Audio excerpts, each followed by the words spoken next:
Assalamualaikum warahmatullahi wabarakatuh. Perkenalkan, nama saya Sarwana Mubakar dari PAI kelas B. Pada video kali ini saya diberi tugas oleh Bapak Matsai untuk mereview materi pada perkuliahan yang pertama, yaitu tentang fikih jinayah. Apa sih fikih jinayah?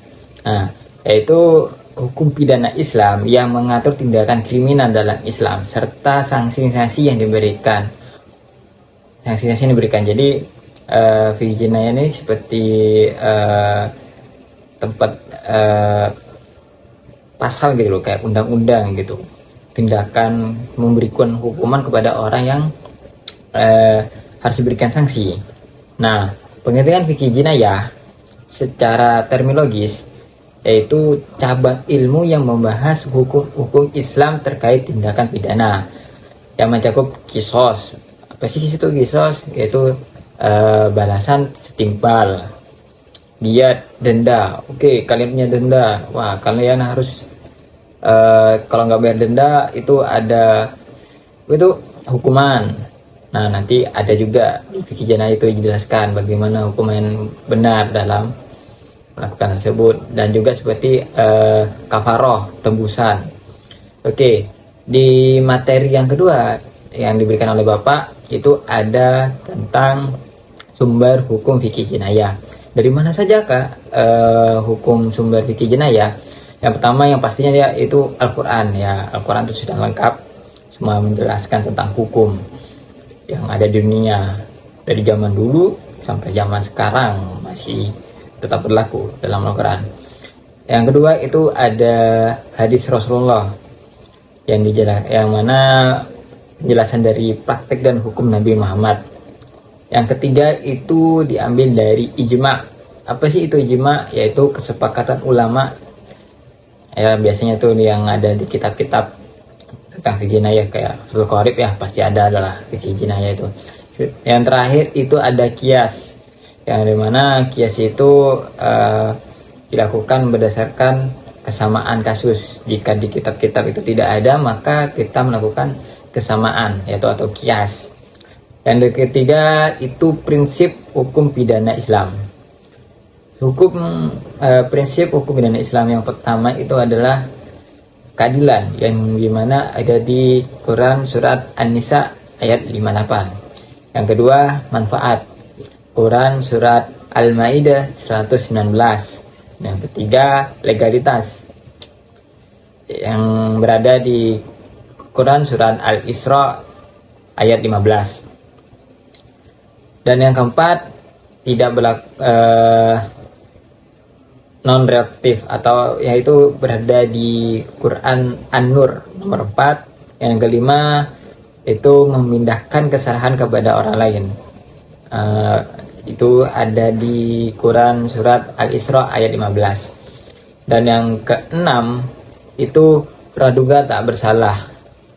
Maksudnya berpegang pada prinsip bahwa seseorang dianggap tidak bersalah sebelum terbukti. Itu ada di hadis Nabi. Yang terakhir itu pemaafan. Nah, pemaafan di sini itu Islam. Pemaafan di sini maksudnya itu adalah Islam memberikan peluang untuk memaafkan dalam beberapa kasus. Nah, ini juga diterangkan dalam Quran surat Al-Baqarah ayat 178. Dan di materi yang Bapak kirim itu juga ada menjelaskan tentang kedudukan fikih jinayah dalam Islam. Fikih jinayah berperan penting dalam menjaga keberlangsungan hidup manusia secara adil dan bermartabat. Hukum ini tidak hanya mengatur individu tetapi juga memiliki pengaruh dalam kehidupan sosial, berbangsa dan bernegara. Jadi jika ada fikih jinayah dalam Islam, dalam dunia ini ya, kemungkinan banyak orang yang tidak adil, atau bisa dikatakan sosialisasi dalam manusia itu akan rusak gitu. Banyak yang merusak kehidupan sosial, bangsa dan negara. Dan yang kelima terakhir dalam materinya Bapak yaitu tujuan fikih jinayah. Apa sih tujuannya fikih jinayah? Apa sih diadakan fikih jinayah? Fikih jinayah berorientasi pada maqasid syariah, atau bisa disebut tujuan utama syariat, yaitu pemeliharaan agama. Maksudnya gimana Bang? Yaitu menjaga keberlangsungan ajaran agama. Dan yang kedua, pemeliharaan jiwa, melindungi nyawa manusia dari tindakan kriminal ya. Misal kalau andaikan tidak ada hukum, mungkin manusia itu mudah membunuh sesama manusia. Tidak ada kata-kata kasihan atau maaf, atau ketika membunuh ada hukuman, itu tidak ada mungkin jika tidak ada fikih jenayah. Dan yang ketiga, pemeliharaan akal, yaitu maksudnya mencegah hal-hal yang dapat merusak pikiran. Dan yang keempat, pemeliharaan keturunan, yaitu menjaga kehormatan dan nasab manusia. Jadi jika ada fikih jenayah, andaikan kita menjadi manusia dan keluarga yang baik, insya Allah ya keturunan kita terjaga karena ada fikih jenayah secara hukum.